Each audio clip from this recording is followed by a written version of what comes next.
का मतलब क्या है? कहने का मतलब ये है कि अगर आपने n को जीरो वेक्टर से मल्टीप्लाई किया तो आपको क्या मिलेगा? Zero vector. क्या मिलेगा भैया? Zero vector. ठीक है, क्या मिलेगा आपको? Zero vector. अच्छा, अब अगर आपने किसी फाइनाइट वेक्टर को, इसकी तीसरी property,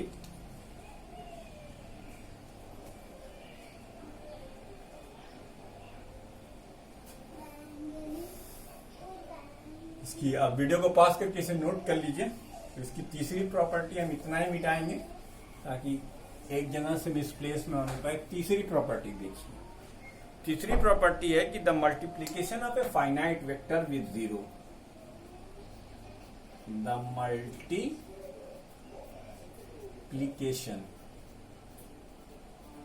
of a finite vector with zero is a null vector. क्या हो जाएगा? Is equal to zero vector. Zero vector मतलब vector A multiplied by zero. यहां मल्टीप्लीकेशन का साइन ऐसे ना लगाओ, ये जीरो इंटू ए कहो, क्योंकि यहां वेक्टर के अंदर वो पॉइंट बहुत ही इंपॉर्टेंट पर्सपेक्टिव को बताता है, वो हम डिस्कस करेंगे आपके साथ। फिलहाल ये जीरो वेक्टर, ये तीन प्रॉपर्टी होंगे। आप सिर्फ इतना जानिए, किताब के चक्कर में आप मत पढ़िए, ठीक है? तो साहब ये था आपका सातवां वेक्टर। अब आठवां, जो हमारे लिए सबसे इंपॉर्टेंट वेक्टर है, सबसे इंपॉर्टेंट, तो वीडियो पास करके इसे भी नोट कर लीजिएगा, ठीक है? तो आठवां वेक्टर जो था हमारा, आठवां जो वेक्टर है उसे हम डिफाइन अप करने जा रहे हैं। थर्ड प्रॉपर्टी लिखने के बाद लिखिएगा आठवां वेक्टर। आपका जो आठवां वेक्टर है उसका नाम है वेक्टर नंबर 8, यूनिट वेक्टर। मेरी लैंग्वेज में इसे कहते हैं एक मैथमेटिकल टूल। क्या कहते हैं? a mathematical tool, a mathematical tool to assign direction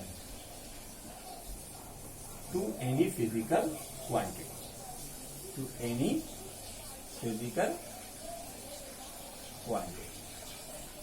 पहले तो ये समझ लो।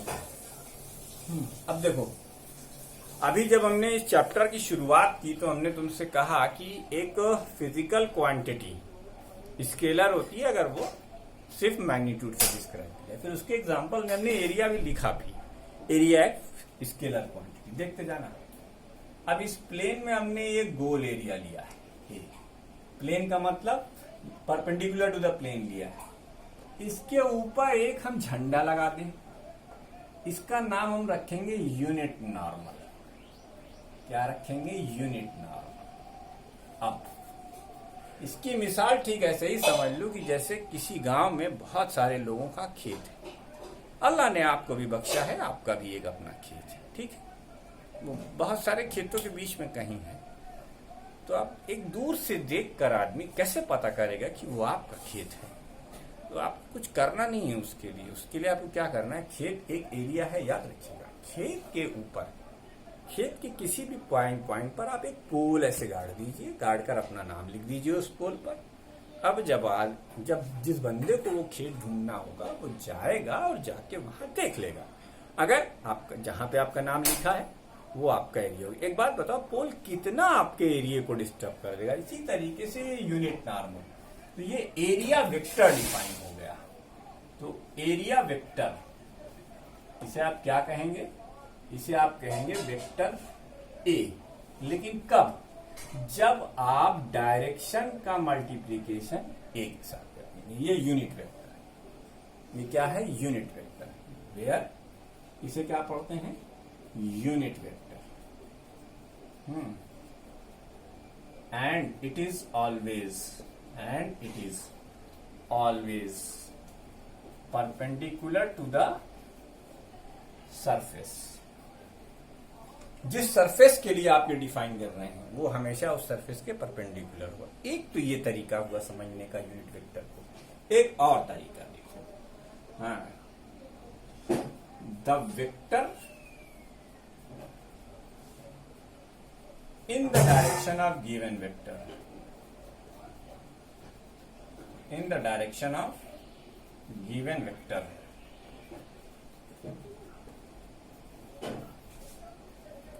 defined as the ratio of vector to its magnitude, vector to its magnitude is known as unit vector. उसे हम यूनिट वेक्टर कहते हैं। क्या कहते हैं भैया? Unit vector. अब देखो इस डिफिनीशन के अकॉर्डिंग ये है आपका यूनिट वेक्टर। पढ़ा कैसे जाएगा? रीड एज कैप ए और यूनिट वेक्टर ए। तो यूनिट वेक्टर के लिए हम तीर की जगह पर कौन से साइन का यूज करते हैं? एरो ऐसे दिखा देते हैं। ये किसके बराबर होगी? वेक्टर और उसका मैग्नीट्यूड। जब हम किसी भी फिजिकल क्वांटिटी को दो डंडों के अंदर रख देते हैं तो फिर वो उसकी प्योर न्यूमेरिकल वैल्यू को ही बताता है या उसके मैग्नीट्यूड को बताता है। तो उसे हम क्या कहते हैं? फिर हम उसे मैग्नीट्यूड कहते हैं। यानी ये इसका मैग्नीट्यूड है। ये वेक्टर ये पूरा लिखा हुआ और ये इसका मैग्नीट्यूड है। बहुत इंटरेस्टिंग होने वाला है आगे का सब कुछ, है ना? अच्छा, आइए यहीं पर मैं आपको बताता हूं ऑर्थोगोनल ट्रायड के बारे में। बेटा जितने टर्म्स बता रहा हूं, जितना मैं पढ़ा रहा हूं, अगर तुम उतना पढ़ोगे, बार बार वीडियो को देखोगे, अच्छे से समझोगे, तो इंशाल्लाह आपको कहीं भी कोई फिजिक्स में प्रॉब्लम होने वाली नहीं। जितना आपको डराया गया फिजिक्स टफ, बिल्कुल नहीं। आप जैसे जैसे मैं पढ़ाता जा रहा हूं वैसे वैसे आप पढ़ते चलिए। अब देखो, जैसे इसी में मैं तुम्हें एक चीज क्लियर कर दूं। ये जो 3 लाइन में खींच रहा हूं, ये जो 3 लाइन, ठीक, आपने 2 लाइन के बारे में सुना होगा, एक्स और वाई, और ये है जेड। देखो मैं इसे बना कर दिखाता हूं तुमको। ये देखो, ये और ये 3 लाइनें, इसे कहते हैं ऑर्थोगोनल ट्रायड। उंगलियों से समझ लो, ये 3 उंगलियां, एक उंगली इस डायरेक्शन में, एक उंगली इस डायरेक्शन में और एक उंगली ऊपर की डायरेक्शन में, यानी लेंथ, ब्रेथ एंड हाइट 3 आप बताते हैं ना। तो ये 3 डायमेंशनल स्पेस है, इसका नाम है ऑर्थोगोनल ट्रायड। क्या है? Orthogonal triad. अच्छा एक चीज और बता, ये एंगल कितना है? π/2।